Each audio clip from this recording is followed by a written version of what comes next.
So welcome everybody to this 3PGC webinar. I'm delighted to introduce Cara Stamback. Cara has been part of the Kransky and Associates for 20 years, and she's now a partner there. Her interest is in creating a virtual platform for the principals, and along with Erica Bugby, they've created online courses, webinars, and a range of other online resources so that people can learn about the three principles without having to go anywhere, which is wonderful. So without further ado, I'd like to introduce Cara. The title is For All Those Finding What's Wrongaholics, Waking Up to a Really Stupid Strategy for Life. Brilliant, love it. I'm one of those.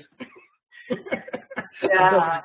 Well, you know, I think we all are, Paul. That's one of the reasons why I did this topic, because I was looking around kind of in my own experience when I was thinking about this webinar and thinking to myself, well, what do I want to talk about? What's been alive for me? And I have been seeing a little bit of this in myself.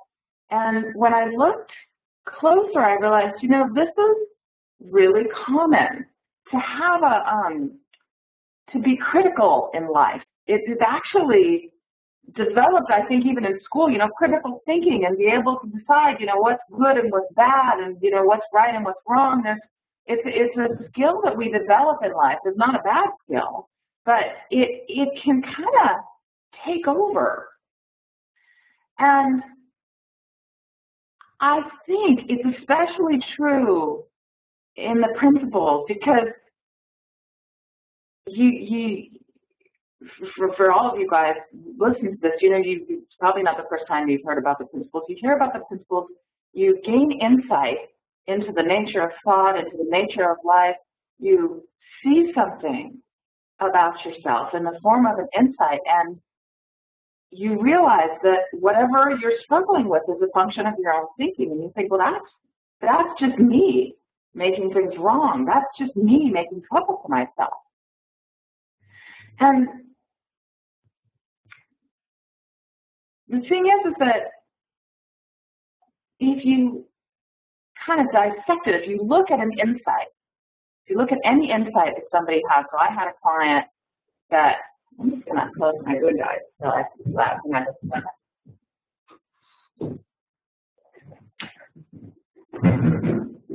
So I had a client who was here. She's an executive and, you know, a high-functioning person, and she had an insight while she was here that she didn't have to worry, that she worried all the time, that she was worried about whether the people that were working below her were doing what she was supposed to be, what they were supposed to be doing. She worried that she was doing a good enough job. She worried about whether she was going to have a job in 5 years. She worried about whether she was going to get better at her job and whether she was going to be recognized. She just had this kind of chronic worry, and she had this insight where she realized, I don't have to worry. I don't have to worry. She goes, I'm worrying for absolutely no reason. And if you look at any insight like that, and most of you listening probably have had some level of insight where you realize something about your thinking and seeing kind of what was wrong with your thought, what was wrong with the way that you were going about things. You know, the problem is that the anatomy of an insight is indeed seeing what's wrong. That's generally what we see when we have insights. I mean, we also have insights about this, you know, the beauty in life and whatnot. But quite often our insights are, wow, I was seeing something in a way that I thought was right, and it turns out it was wrong. Even if we have an insight about the beauty and the beauty of life, usually the insight is, wow, I didn't think that life was beautiful, and now I realize it was. So there's something inherently in an insight that if you look closely at it, if you kind of take it apart, you realize, yeah, that is really seeing what's wrong. Which, in the form of an insight, that's great. It's great. It serves us. Insight serves us. It changes the way that we see things. We see beyond the wrongness in life. And thank God for that. That is why we're all here. That is why the principles are so amazing. That is why they are changing people's lives, because we're able to see what's wrong in the way that we're seeing things and transcend it. But what happens is that beautiful organic process can get, kind of contaminated by our ego. I'm going to talk about ego in a couple minutes, but what happens is that we get seeing, oh, wow, I see that the way to feeling better is to see what's wrong. And the more insight we get and the more perspective we get on life, quite often the more we can see that it's wrong. And what can happen, and the principles, and to be honest, I've seen it happen in myself. You get kind of drunk on power. You get seeing, wow, everything that's going on in my life, everything I don't like, everything that isn't working out for me, not to mention everything that isn't working out for everyone, is all in my thinking. And I can see past the wrongness of it. And I can see to a more of a right way about it. And I love that. I was thinking this morning, it gets to be a little bit like the bedazzler. Do you guys remember, any of you guys, I don't know how old you are, but when I was a kid, we had this toy called the bedazzler. And it was just it was like a kind of a hole punch, but it put like sequins or little jewels, and you could put it on anything. You could put it on your notebook. You could put it on clothes. We had a little denim jacket, and you put all these little, sequins and jewels all over things. You could put it on bathing suits. You could put it on your sheets. And it was such a fantastic thing to be able to bedazzle everything. And you just felt like it makes everything beautiful. So everything ought to have sequins on it. Absolutely. And you had the power. You had the tool. And it was really easy. And it was just made everything better. And, you look back at pictures of me from that phase of my life, and you realize, well, I went a little overboard on that. You wouldn't have to have sequins on everything. And then there's my cousin who's a boy, and he's got sequins all over his face because I just didn't know when enough was enough. And I think that's what happens. I think that's what our ego does with this power to see beyond the way that we see things right now. That's what our mind does. That's what our ego, our intellect does. It takes that and runs with it, or it can. And it subtly, it feels powerful, but it subtly actually takes the power out of the principles, because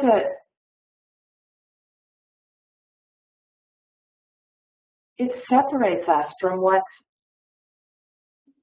really making a change, from what's really helping us transcend kind of what we see that's wrong in life.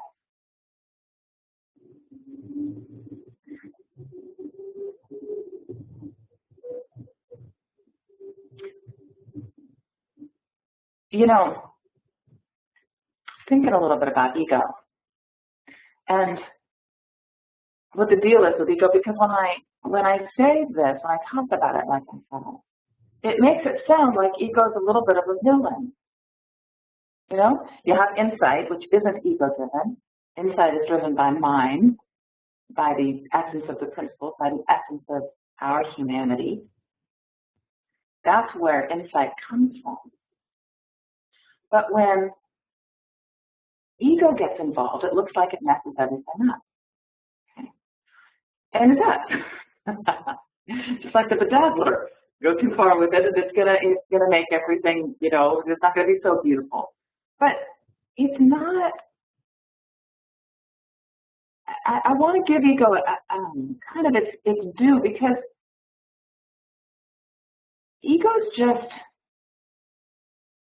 kind of one use of the mind. It's just a way that we think about life.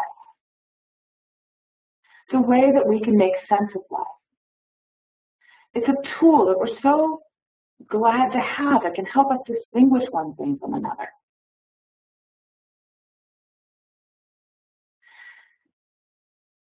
And the thing about it is that whether we like it or not, ego is built into us. It's built into the principles. It's been built into us as human beings. It's one of the gifts that we were given to understand life, is to be able to make sense of it.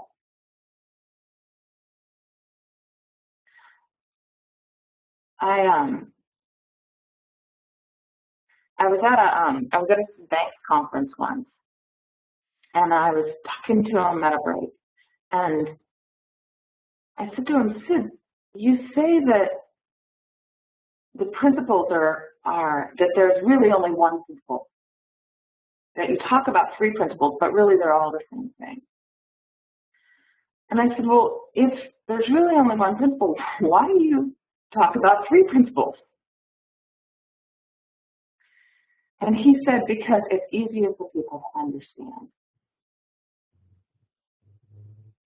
And in my mind, that's ego. It's appeasing our ego. It's allowing our ego. It's allowing our kind of sense of personal self to be able to understand things, to be a part of things.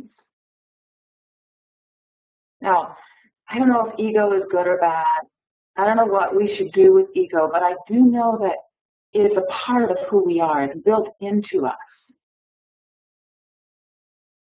And so, however we manage it, however we view it, whether we like it, whether we don't like it, whether we can keep it at bay or whether we can't, it's a part of us. And for whatever reason, in my mind, we gotta embrace it. We gotta not shun it.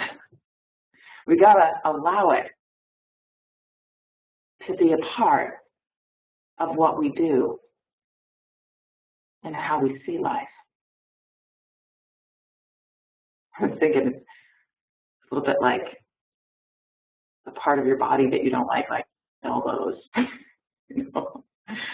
I'm not a big fan of elbows, and there's nothing attractive about them. I mean, I'm glad that they move, but you know, it's not my favorite part of my body. But it's part of my body. It's a part of who I am, part of what I do, and it's got its own function that I may or may not understand. And I think having some understanding of that and seeing the role that it plays is really helpful. It's really helpful because I think that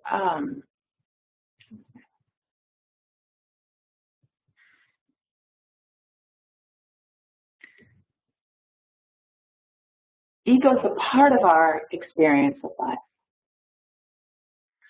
but it's a side dish. It ought to be a side dish. Because when it's a main dish, it throws everything off. I think that's the beauty of I think understanding ego and understanding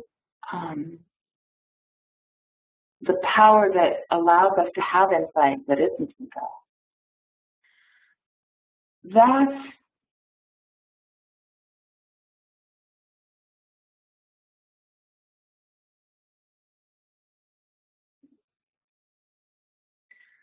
They play together.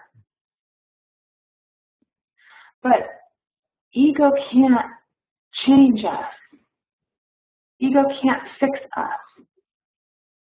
ego can't discern ultimately what's right and what's wrong. It can be a part of it. I think that's what happens. We gain insight through understanding the nature of thought. And then that insight manifests as something that we see, something that makes sense to us. And that allows our ego to be a part of things, to get on board, to come along. In the same way that if you're the leader of a company and you decide to make a change in the company, they say you have to get buy-in from the people who you're leading. Well, getting buy-in doesn't mean having them make the decision and having them figure it all out. The decision comes from somewhere bigger in the company, from something bigger than any one of your employees. But the buy-in is a critical piece for the something bigger to go anywhere. And I think that's kind of the relationship between insight and ego, is that it's the kind of the leadership behind it, it's mind. It's the power of the principles that's changing us. But ego wants to be a part of it. And so, and mind knows that.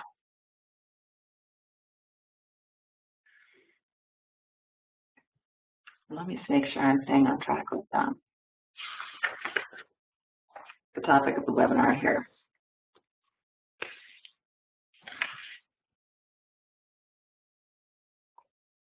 So,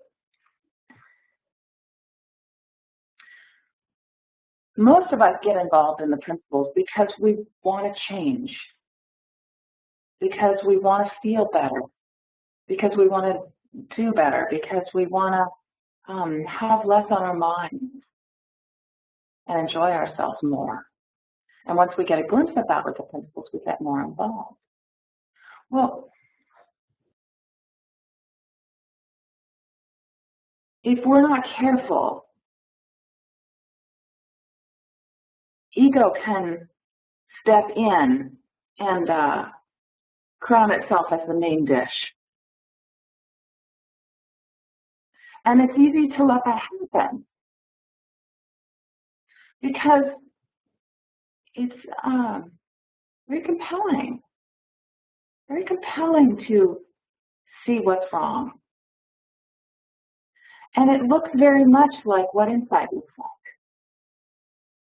It looks very much like all you got to do is see what's wrong and then,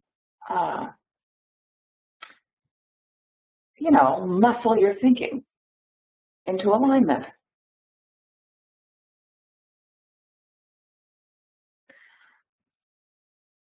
But what happens is that when we do that, we end up feeling bad about ourselves. Which, if you think back to any insight that you've ever had, feeling bad about ourselves is not a big part of insight. Sometimes we can have a moment of regret, maybe it's even a profound moment of regret through insight. But it comes and it goes. The kind of chronic finding what's wrong and trying to fix it that I'm talking about, that's got a chronic feeling bad about ourselves. It's got a pressure built into it that it's wrong and it's got to be fixed. And generally speaking, there's some time frame around when it's got to be fixed. Generally speaking, there's some consequence around when it's got to be fixed. Again, you think back to insight, and you realize it didn't come from a time frame, and there was no consequence to whether that insight was going to take or not. Insight has a very mysterious nature. You never know when it's coming, and you never know what it's going to be like, and you never know how big it's going to be or how much impact it's going to have on your life. But it's got a life of its own. Whereas you look at kind of the habit that I found myself in, and I think a lot of people find themselves in, kind of looking at what's wrong with themselves, looking at what's wrong with other people, looking at what's wrong in life. It's got a very linear, logical feel to it. Again, really different from insight.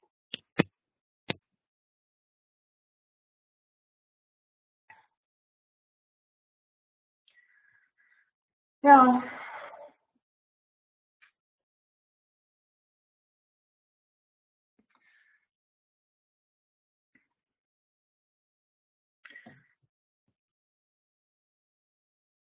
what I want to talk a little bit about what it looks like. Some examples of what it looks like when we get kind of taken by our ego, and when we get disconnected from what actually drew us to this understanding. Because there's a fine line. There's a fine line between gaining insight into what's going on in our life and what it is that we need to see differently. And that habitual, chronic, let me figure out what's wrong and fix it. Let me get into a mode of self-improvement. So one of the things that it looks like when ego's the main dish, when ego is running the show, is that it looks like what we see is the whole picture. So I had a client who had worked during most of her children's younger years. Now, she made it a point to be a part of their life. She was home on, weekends. She was home evenings. She went to all of their soccer games.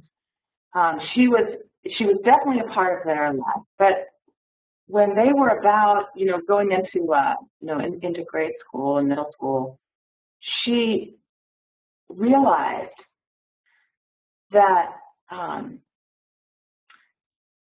she had not spent as much time with them as she would have liked, and that there was a lot of ways that she could have influenced them that she didn't. And there was some of what she saw was that she couldn't have helped it, and some of what she saw is that she could have made adjustments that made a difference. Now,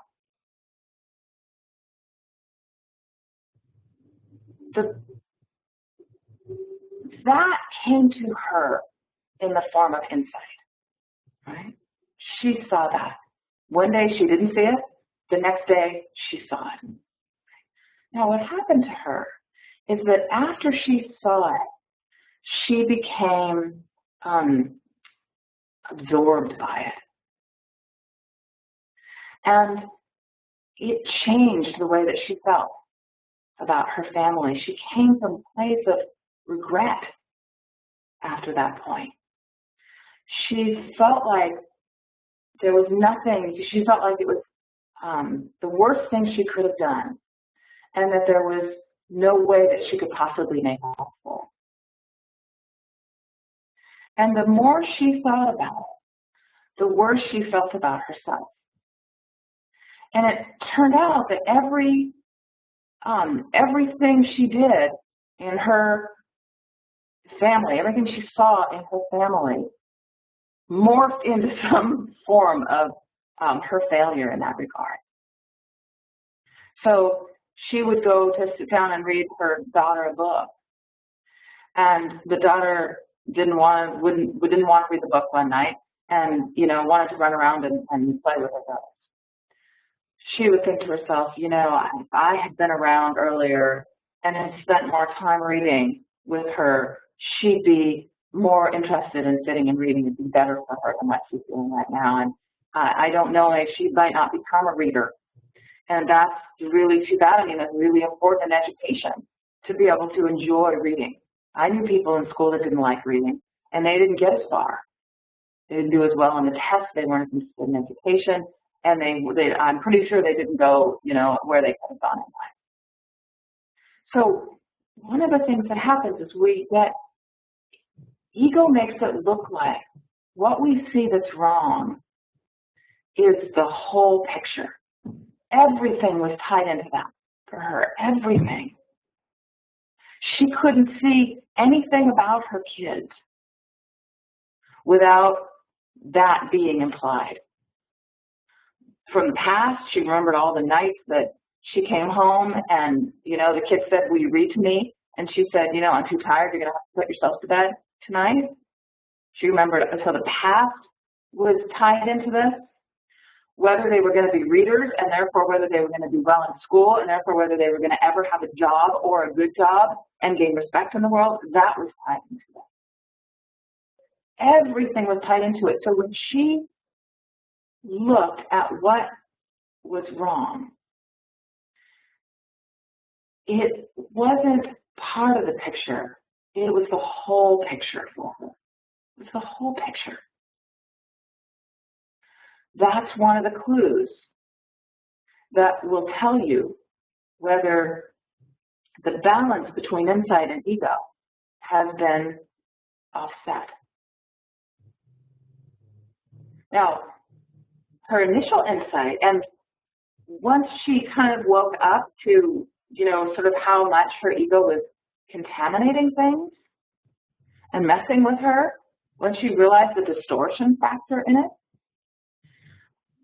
the essence of the insight came back in a way that made sense.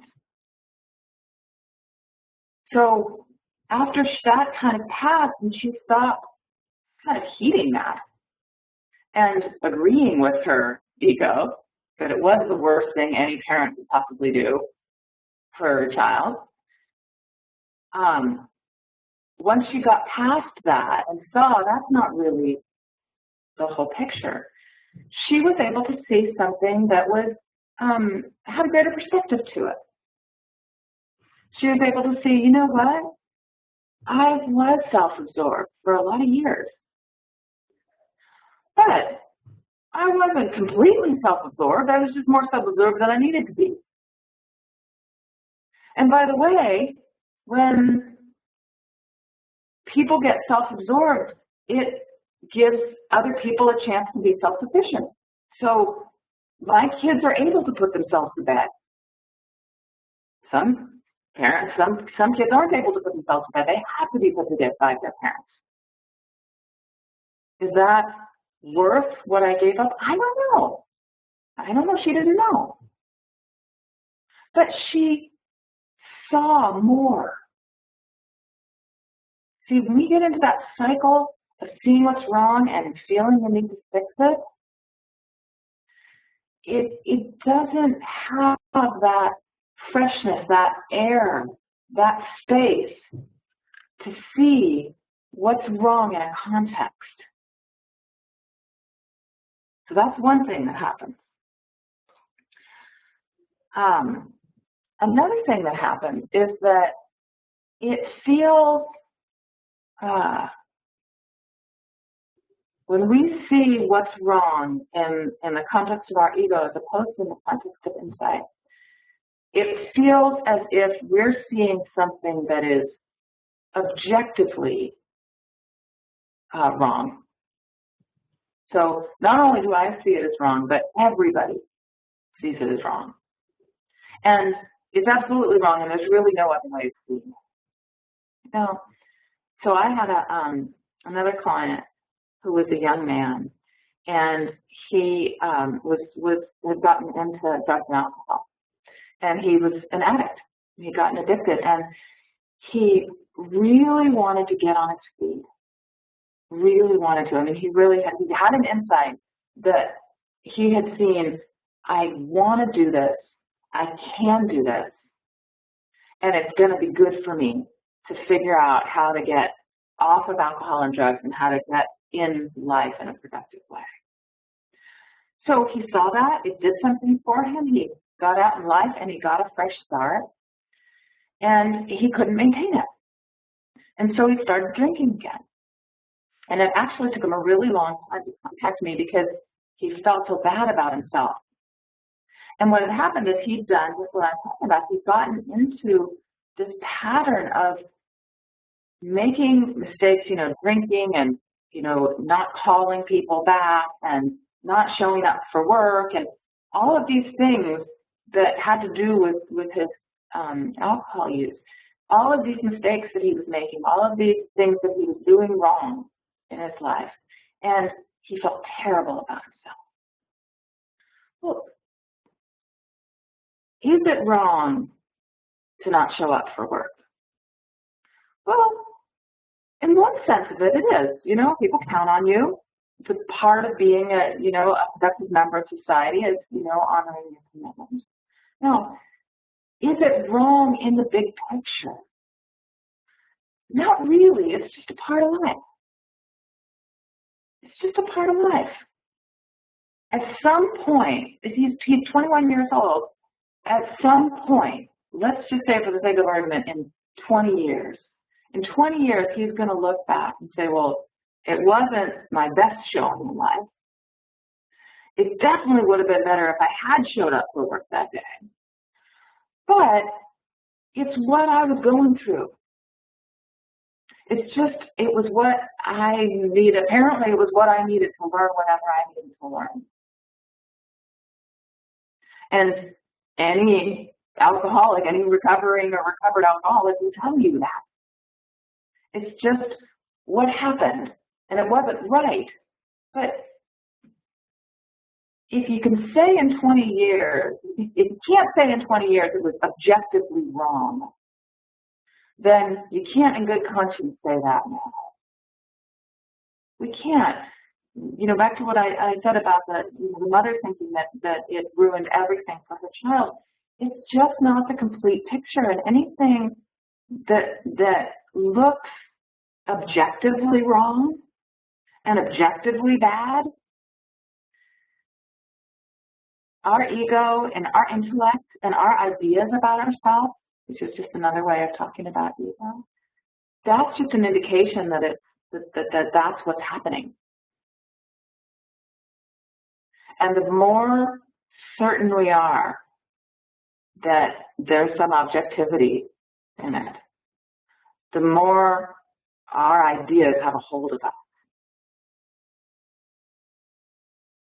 And it's nice to know that because it's very compelling. The logical aspect of it is really, it just grabs us by the scruff of the neck. And it makes us sit up and listen. And that's not good. It's not good for us. It's like a kid throwing a tantrum. The kid throws a tantrum and you want to do what they say just to get him to be quiet. And I think sometimes that's how our ego acts. It's just like, okay, I'll do it. I'll figure it out. I'll fix it so that I can feel better. The answer isn't in following our instincts on that. We've got to see it for what it is. Got to see it for what it is and be willing to not buy into it. In the same way that in a stronger moment, in the face of a tantrum from one of our kids, we don't concern ourselves with it. Like, no, kids have tantrums. I don't have to give into it. I don't have to explain to them why I'm not going to let them stay the night at their friend's house. I mean, I can, but I don't have to. They're going to throw a tantrum, and they'll get over it, and I don't have to concern myself with it. Well, once you start figuring that out, which is what I started doing once I had this insight about how invasive this finding what was wrong in my life and trying to address it looked, because you look at the life of the alcoholic and you think, well, Isn't it a good thing that he was seeing what he was doing wrong in life? Isn't it a good thing that he felt like, that he felt bad about, missing work? Well, not if that's happening chronically and it's disabling him. Because likely what was happening is the worse he felt about not showing up for work, the more likely he was to drink. And the more likely he is to drink, the less likely he is going to show up for work the next day. And so you start to see that it can work against us if it comes in the form of our ego and our intellect and kind of trying to be, hold to certain ideas in life.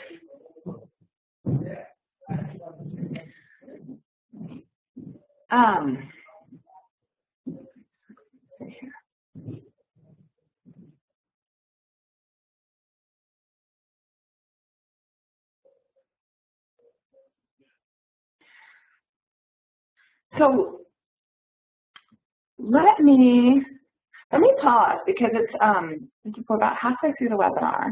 Let me see if you guys have any questions before I kind of move on to the next thing I was going to talk about. So I don't know, Paul, can they raise their hand? Oh wait, I can't hear you. Oh, there you go. Can you hear me now? Okay. If anybody's got any questions, I think you can chat to me. You can write to me, and I will. Oh, it looks like Elaine's got her hand up. Can I? Yeah. I don't know how to do it. Let's see. Ask to speak. Can I ask you to speak? Can you unmute Elaine? There we go. Oh. Oh. Well, this was just perfect.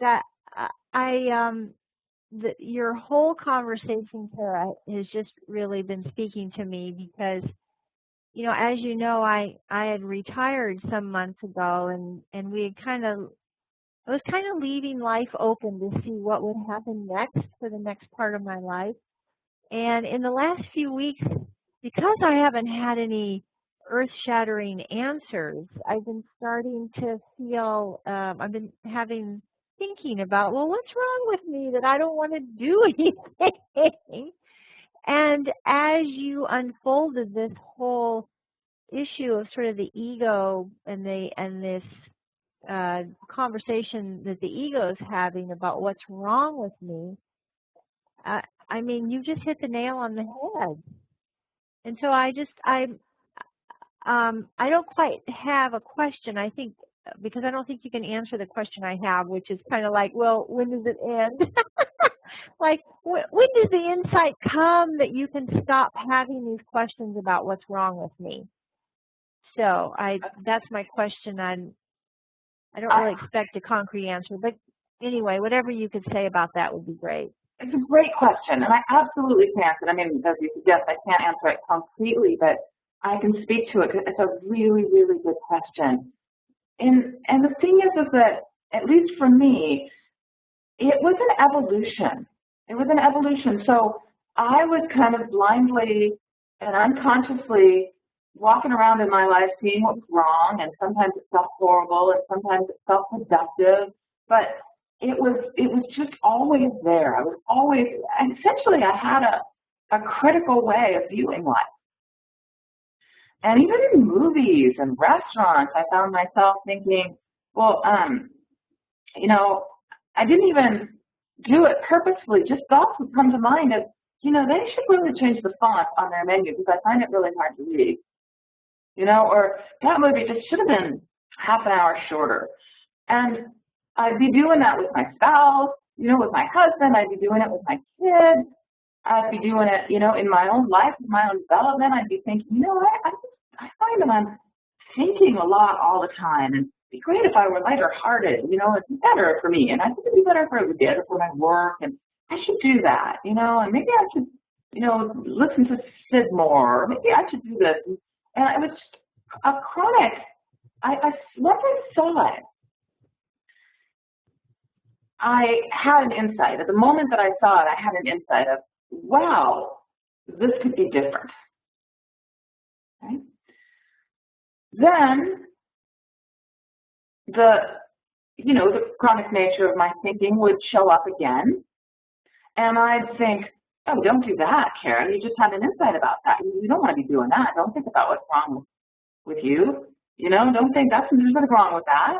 And I'd get back into that, and it would plague me again.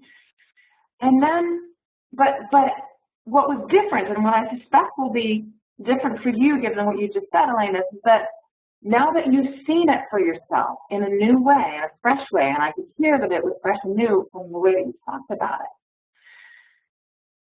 it, it will come back and you'll feel like your old self, and you'll feel like you'll get kind of plagued by the what's wrongness.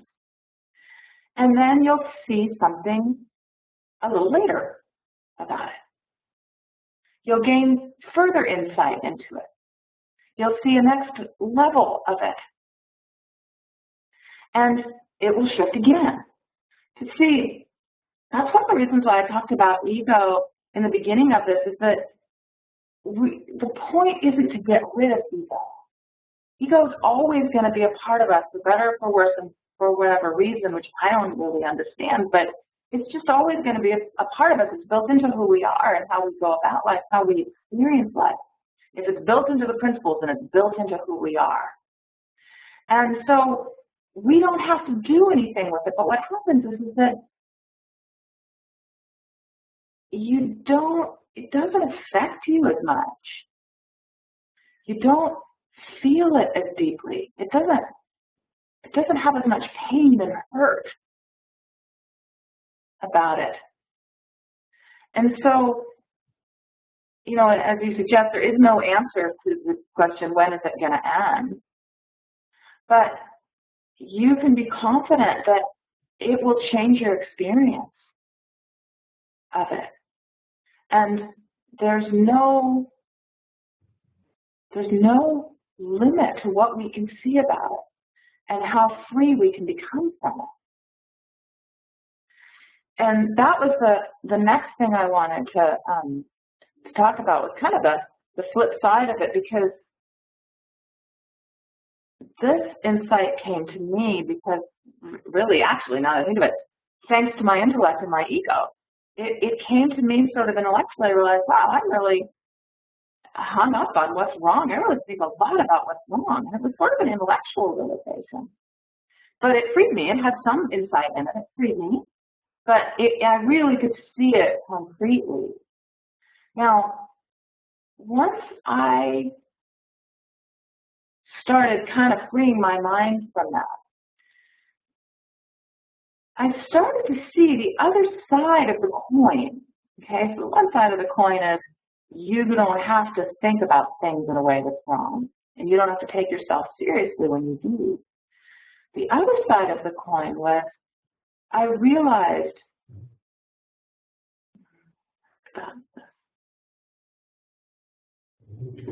I saw something new about the rightness of life, the beauty of life, the completeness and comprehensiveness of life. And I saw that for everything that I saw that was wrong, there was something amazing and beautiful behind it that was right. So the young man who was struggling with alcoholism, he was fighting his demons, little demons in him that were driving him to drink, and of course through thought, but he didn't experience it as through thought, and that there was some fight in him that made him want to stop drinking. I thought, that is amazing and beautiful.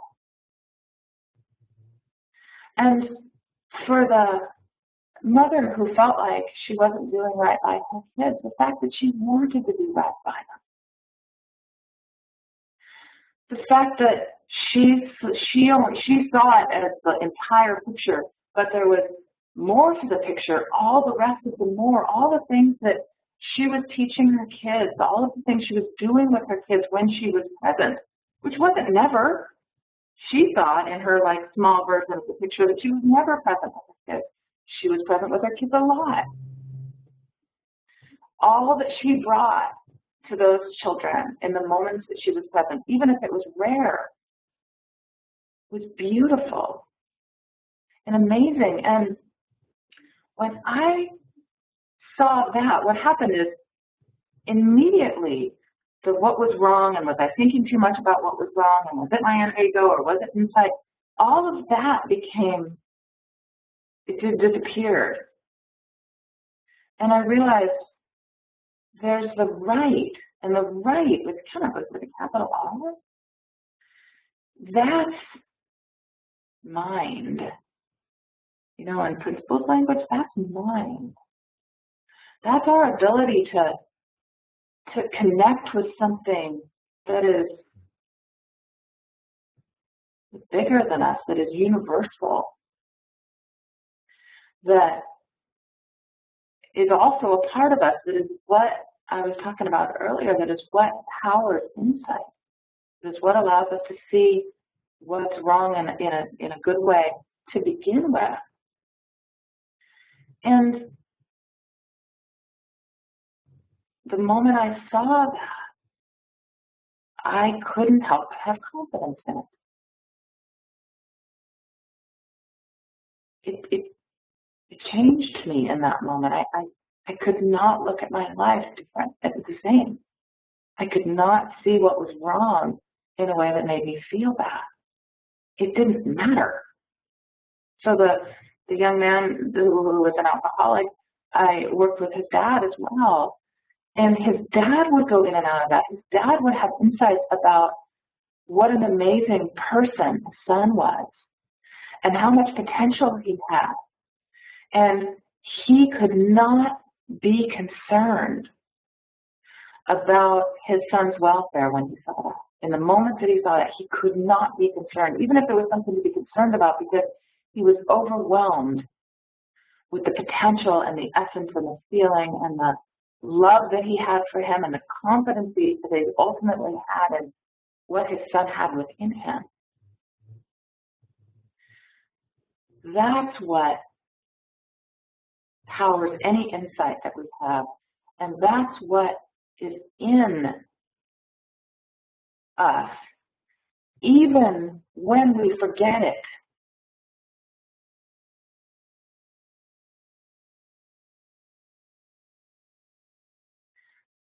And that did something for me, to see that bigger picture, to see, you know, essentially the two sides of the coin. There's the seeing what's wrong, you know, with our intellect and trying to do something about it, and there's seeing that once you truly see what's right, there is no wrong. Not because wrong doesn't exist, it still is a good idea to show up for work and a bad idea not to show up for work. But when we live in a world of what's right, when we are connected to that, we're fed that information. That shows up for us. So I can lay in bed in the morning and my alarm can go off and I can think, oh, I should get up. I don't want to get up. I should get up. If I don't get up, I'm not going to have time to take a shower. And let it take a shower. Or I can lie in bed and just know that I got to get up and figure that I will when I need to. Because I set my alarm. Because I have a snooze button.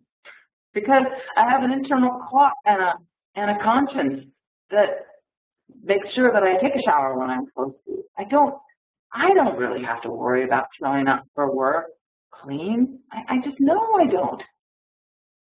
So why do I worry about it? Because I forget that the knowing will take care of it.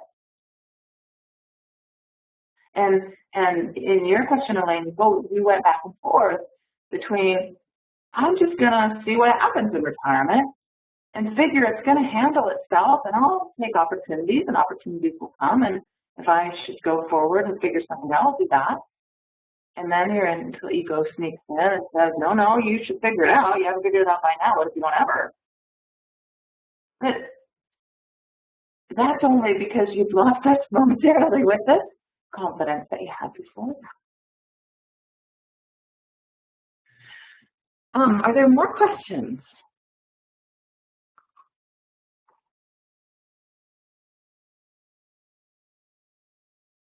There may not be. I know we have a lot of people that are on vacation over the summer and are going to be listening to this when they get back. But, yeah, if anybody has questions, just click the little hand button, and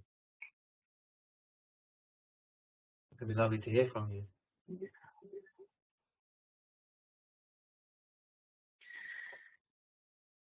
you know,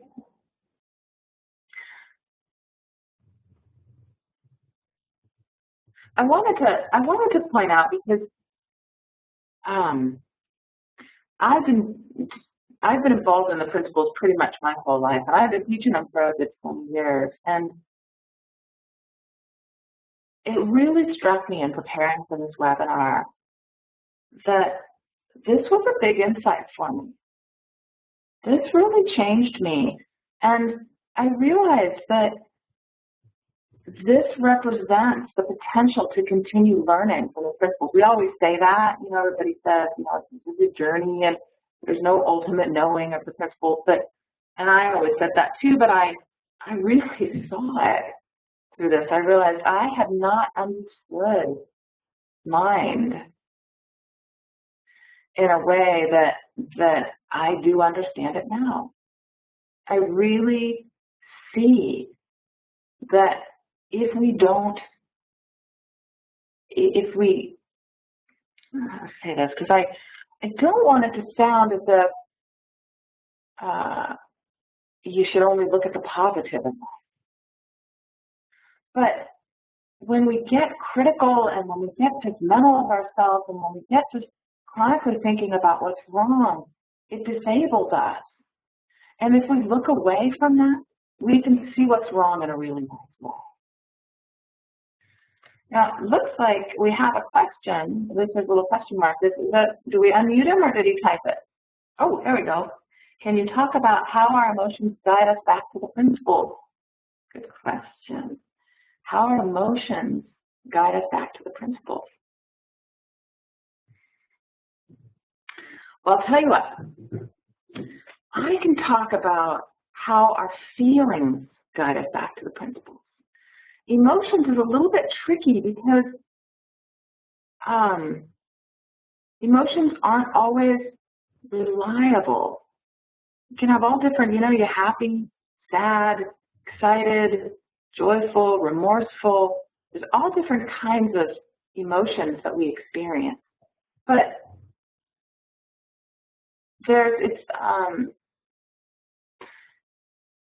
feelings, I'm just using that word to distinguish it from emotions. Feelings are a little bit different. So you think of an axis kind of like this.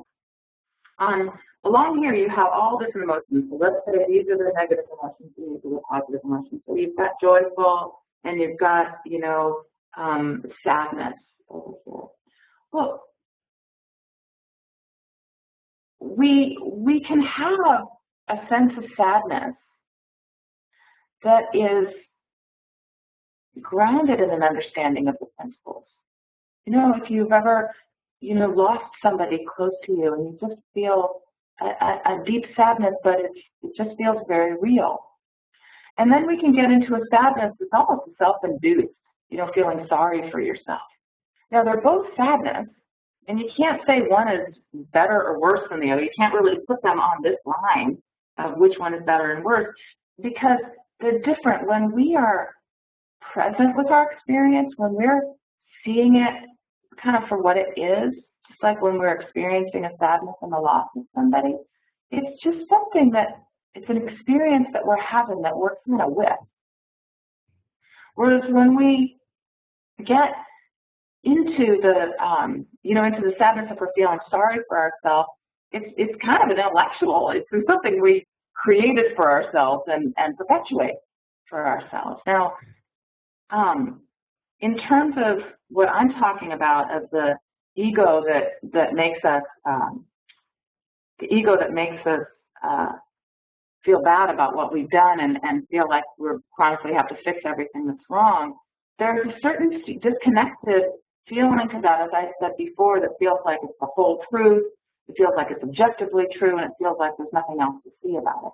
There's a certain feeling of kind of tightness to that. Whereas when we see something through insight, there's a lightness, there's a possibility, there's a contextualization of it. And that's how feelings will tell you, are you connected to your understanding or are you caught up in your ego? So that's the best answer to that question. So let me see if there's anything else I wanted to, another question, that's the same question. Anything else I wanted to cover before I finished?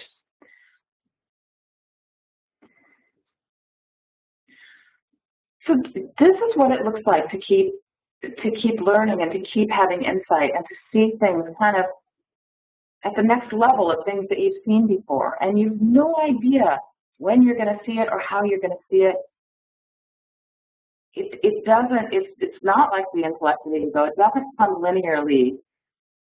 I can't believe how chronic my thinking had gotten about it and how blind I had been to it until all of a sudden I just woke up to it. I don't know why. It just happened.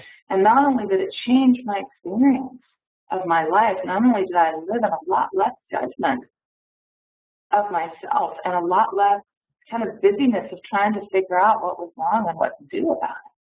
But I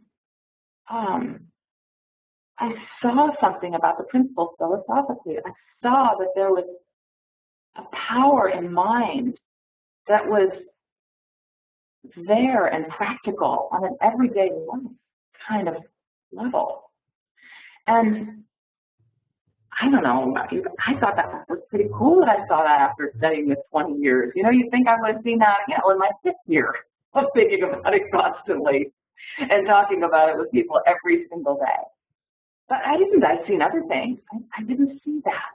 I didn't see the depth of the principles. I didn't see mind. And so I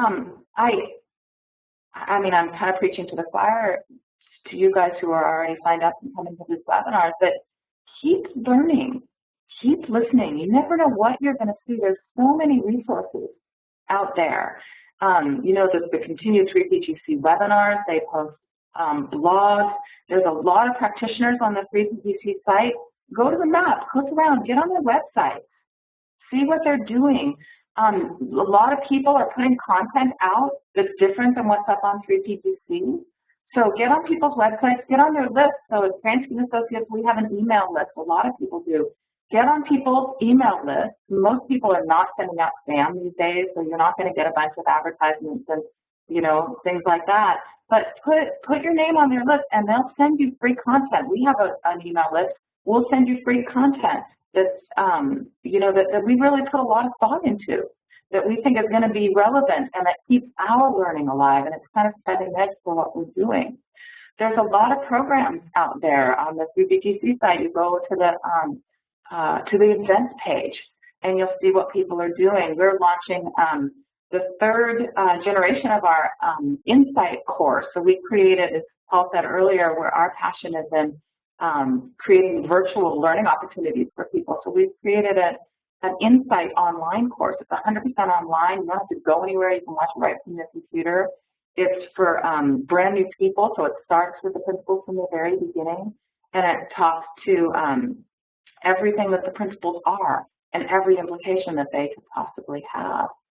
And we've had a lot of people who've been learning the principles for, you know, 5, 10 years who have learned a lot from it. So there's just so many learning opportunities to be able to take advantage of. And I really, really appreciate you guys being here and listening, asking questions, and continuing to support this. I obviously believe this is kind of the hope for humanity, and I appreciate you guys being a part of that. So thank you very much. Thank you, Paul, for moderating. And we'll see you next time. Thank you very much.